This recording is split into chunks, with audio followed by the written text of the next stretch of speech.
റാഗി ഉപയോഗിച്ച് ഏറ്റവും ഹെൽത്തിയും അതേപോലെ തന്നെ നല്ല സ്വീറ്റും ആയിട്ടുള്ള ഒരു പലഹാരത്തിന്റെ റെസിപ്പി ആട്ടോ ഇന്നത്തേത്.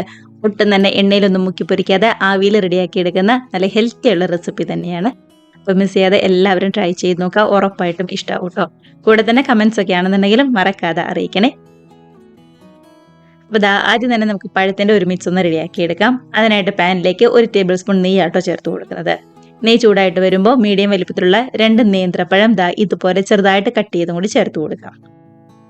പിന്നെ നെയ്യിൽ കിടന്നുകൊണ്ട് പഴമൊക്കെ ആണെന്നുണ്ടെങ്കിൽ നന്നായിട്ട് തന്നെ പച്ചമണമൊക്കെ ഒന്നും മാറി വഴന്ന് വന്ന് തുടങ്ങിയിട്ടുണ്ട്. കണ്ടോ, കളറൊക്കെ ഒന്നും മാറി വന്ന് തുടങ്ങിയിട്ടുണ്ട് കേട്ടോ. ഈ സമയത്ത് ഇതിലേക്ക് ഒരു 1/2 കപ്പ് തേങ്ങ ചിരകിയത് ചേർത്ത് കൊടുക്കാം. നമ്മൾ 2 മീഡിയം വലിപ്പത്തിലുള്ള പഴം എടുക്കുമ്പോൾ ഒരു 1/2 കപ്പ് തേങ്ങ ചിരകിയത് മതിയാവും കേട്ടോ. അതും കൂടി ചേർത്ത് ഒന്നും കൂടി നന്നായിട്ട് വഴറ്റിയെടുക്കാവേ. ഗ്യാസിന്റെ ഫ്ലെയിം ഒരു മീഡിയത്തിലാട്ടോ വെച്ചിരിക്കുന്നത്. ഹൈ ഫ്ലെയിമിലും അതേപോലെ തന്നെ ലോ ഫ്ലെയിമിലൊന്നും വെക്കേണ്ട, മീഡിയത്തിൽ മാത്രം വെച്ചിരുന്നാൽ മതി. നെയ്യ് കുറവാണെന്ന് തോന്നുകയാണെന്നുണ്ടെങ്കിൽ കുറച്ചും കൂടി നെയ്യ് ഈ സമയം ചേർത്ത് കൊടുക്കാം. അങ്ങനെ നമ്മുടെ തേങ്ങയുടെയും പഴത്തിൻ്റെ ഒക്കെ ആണെന്നുണ്ടെങ്കിലും പച്ചമണം മാറി വന്നപ്പോൾ കുറച്ച് കാഷ്നട്ട് ചെറുതായിട്ട് കട്ട് ചെയ്തും ടേസ്റ്റിന് വേണ്ടി ഒരു 1/2 ടീസ്പൂൺ ഏലക്കപ്പൊടിയും മധുരത്തിന് വേണ്ടിയിട്ട് ഒരു 3 ടേബിൾ സ്പൂൺ പഞ്ചസാരയും കൂടി ചേർത്ത് കൊടുക്കുന്നുണ്ട്. ഇനി ഇതെല്ലാം കൂടി നന്നായിട്ട് തന്നെ ഒന്നുകൂടി മിക്സാക്കി പഴമൊക്കെ ആയിട്ടാണെന്നുണ്ടെങ്കിലും നല്ലോണം തന്നെ ഒന്നുകൂടി യോജിച്ച് ഇതുപോലെ ഒന്നുകൂടി ഉടച്ചെടുക്കണം കേട്ടോ. പഴുത്ത പഴമായതുകൊണ്ട് ഒരുപാട് സമയമൊന്നും വേണ്ടി വരില്ല, പെട്ടെന്ന് തന്നെ റെഡി ആയിട്ട് വന്നോളും. ഇതുപോലെ നന്നായിട്ട് തന്നെ ഒന്നുകൂടി മിക്സ് ആയി കഴിഞ്ഞാൽ നമ്മുടെ പഴത്തിന്റെ മിക്സ് ഇവിടെ റെഡി ആയിട്ടുണ്ട്. നമുക്ക് ഗ്യാസ് ഓഫ് ചെയ്ത് വലിയ ചൂടൊന്ന് ആറാനായിട്ട് വെയിറ്റ് ചെയ്യാം കേട്ടോ.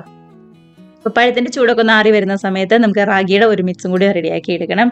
ഞാനിവിടെ 250 ml കപ്പിന് 1 കപ്പ് റാഗി പൗഡർ ആട്ടോ ചേർത്ത് കൊടുക്കുന്നത്.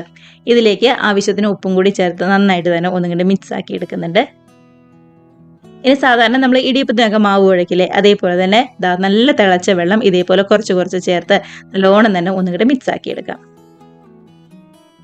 അപ്പോൾ ആദ്യമേ വെള്ളം ഒരുപാട് അങ്ങോട്ട് ചേർത്ത് കൊടുക്കരുത്, ഇതേപോലെ കുറച്ച് കുറച്ച് മാത്രം വെള്ളം ചേർത്ത് കൊടുത്താൽ മതി.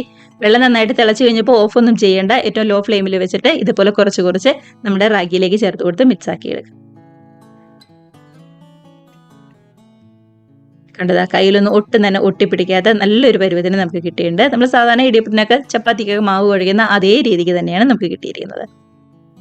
ഇനിയിപ്പോൾ ഓരോരോ ബോൾസ് പോലെ എടുത്ത് നന്നായിട്ട് തന്നെ പരത്തി ഇതിൻ്റെ ഉള്ളിൽ നമ്മൾ റെഡിയാക്കി വെച്ചേക്കുന്ന പഴത്തിന്റെ മിക്സും കൂടി വെച്ച് കവർ ചെയ്തെടുക്കലാണ് ചെയ്യുന്നത്.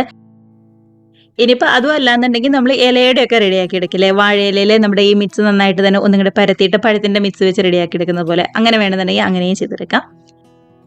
ഞാനിവിടെ ഇതേപോലെ ഒരു ഷീറ്റിൽ കുറച്ച് ഓയിൽ എല്ലാ ഭാഗത്തേക്കും ഒന്ന് ആക്കി കൊടുത്തിട്ടുണ്ട്. നമ്മൾ റെഡിയാക്കിയ ബോള് ഇതേപോലെ വെച്ചിട്ട് നമ്മൾ ഷീറ്റ് ഒന്നും കൂടി കവർ ചെയ്ത് ഒരു പ്ലേറ്റ് വെച്ച് കറക്റ്റ് റൗണ്ട് ഷേപ്പിലാക്കി എടുക്കുന്നുണ്ട് കേട്ടോ. കണ്ടതാ, ഈ ഒരു വലിപ്പത്തിൽ നമ്മൾ റെഡിയാക്കി എടുക്കുന്നുണ്ട്. അതിൻ്റെ നടുക്കിലേക്ക് നമ്മൾ നേരത്തെ റെഡിയാക്കി വെച്ച പഴത്തിൻ്റെ മിക്സ് കുറച്ച് ചേർത്ത് കൊടുക്കാം.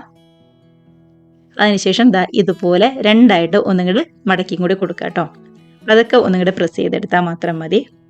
അപ്പോൾ ഞാൻ എളുപ്പത്തിന് വേണ്ടിയിട്ട് ഇതേപോലെ ഒരു ഷീറ്റിലായിട്ട് റെഡിയാക്കി എടുക്കുന്നത്. നിങ്ങളുടെ കയ്യിൽ വാഴയിലൊക്കെ ഉണ്ടെന്നുണ്ടെങ്കിൽ നമ്മുടെ ഈ ഷീറ്റിന് പകരം വാഴയില ഉപയോഗിച്ച് സാധാരണ ഇലയുടെ റെഡിയാക്കുന്ന പോലെ റെഡിയാക്കി എടുത്താൽ മാത്രം മതി. കണ്ടോ, ഇതുപോലെ. അപ്പോൾ ഇതേപോലെ തന്നെ ഓരോരോ ബോൾസ് പോലെ എടുത്ത് പഴത്തിൻ്റെ മിക്സ് നടുക്ക് വെച്ച് നമുക്ക് പെട്ടെന്ന് പെട്ടെന്ന് റെഡിയാക്കി എടുക്കാം.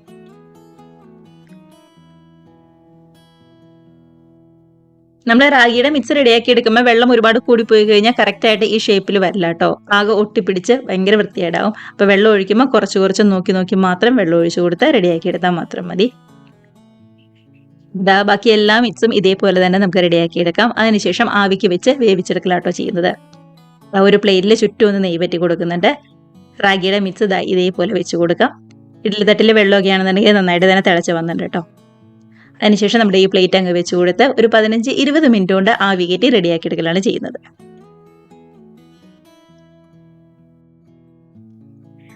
ഇത്രയുള്ള നമ്മുടെ പലഹാരത്തിന്റെ പരിപാടി എന്ന് പറയുന്നത് എളുപ്പത്തിൽ റെഡിയാക്കി കൊടുക്കാം. അതേപോലെ തന്നെ നല്ല ഹെൽത്തി ആയിട്ട് ഒട്ടും തന്നെ ഓയിലൊന്നും യൂസ് ചെയ്യാതെ സിമ്പിളായിട്ട് റെഡിയാക്കി എടുക്കാവുന്നതേ ഉള്ളൂ. അപ്പോൾ വൈകുന്നേരം കുട്ടികളൊക്കെ സ്കൂൾ വിട്ട് വരുമ്പോഴാണെന്നുണ്ടെങ്കിലും ഇതേപോലെ ഒന്ന് ട്രൈ ചെയ്ത് നോക്കൂ കേട്ടോ. നമ്മൾ വാഴയിലയും കൂടി യൂസ് ചെയ്യുകയാണെന്നുണ്ടെങ്കിൽ കുറച്ചും കൂടി വാഴയിലയുടെ ആ ഒരു ഫ്ലേവറും കൂടി നമുക്ക് കിട്ടും. അപ്പോൾ മിസ് ചെയ്യാതെ ട്രൈ ചെയ്ത് നോക്കുക. അടുത്ത ബാച്ചും ഇതേപോലെ തന്നെ പെട്ടെന്ന് റെഡിയാക്കി എടുക്കാം കേട്ടോ. റാഗി ഒന്നും ഒട്ടും തന്നെ ഇഷ്ടമല്ലാത്തവരാണെന്നുണ്ടെങ്കിൽ പോലും പഴത്തിന്റെ ആ ഒരു സ്വീറ്റുള്ള ഫീലിംഗ് ഉള്ളതുകൊണ്ട് എല്ലാവരും വീണ്ടും ചോദിച്ച് മേടിച്ച് കഴിക്കും. അപ്പോൾ മിസ് ചെയ്യാതെ ട്രൈ ചെയ്ത് നോക്കുക. കൂടെ തന്നെ വീഡിയോ റെസിപ്പി ഒക്കെ നിങ്ങൾക്ക് ഇഷ്ടമായിട്ടുണ്ടെങ്കിൽ ഒന്ന് ലൈക്ക് അടിച്ച് ഷെയറും കൂടി ചെയ്യാനായിട്ട് മറക്കല്ലേ. ആദ്യമായിട്ട് നമ്മുടെ ചാനൽ ആരെങ്കിലും കാണുന്നവരുണ്ടെങ്കിൽ നമ്മുടെ ചാനലും കൂടി സബ്സ്ക്രൈബ് കൂടി ചെയ്യാനായിട്ട് മറക്കല്ലേ കേട്ടോ. അപ്പം നമുക്ക് ഇതേപോലുള്ള പുതിയ നല്ല അടിപൊളി വീഡിയോസും റെസിപ്പീസൊക്കെ ആയിട്ട് വീണ്ടും കാണാം. അതുവരെ എല്ലാവർക്കും ബൈ.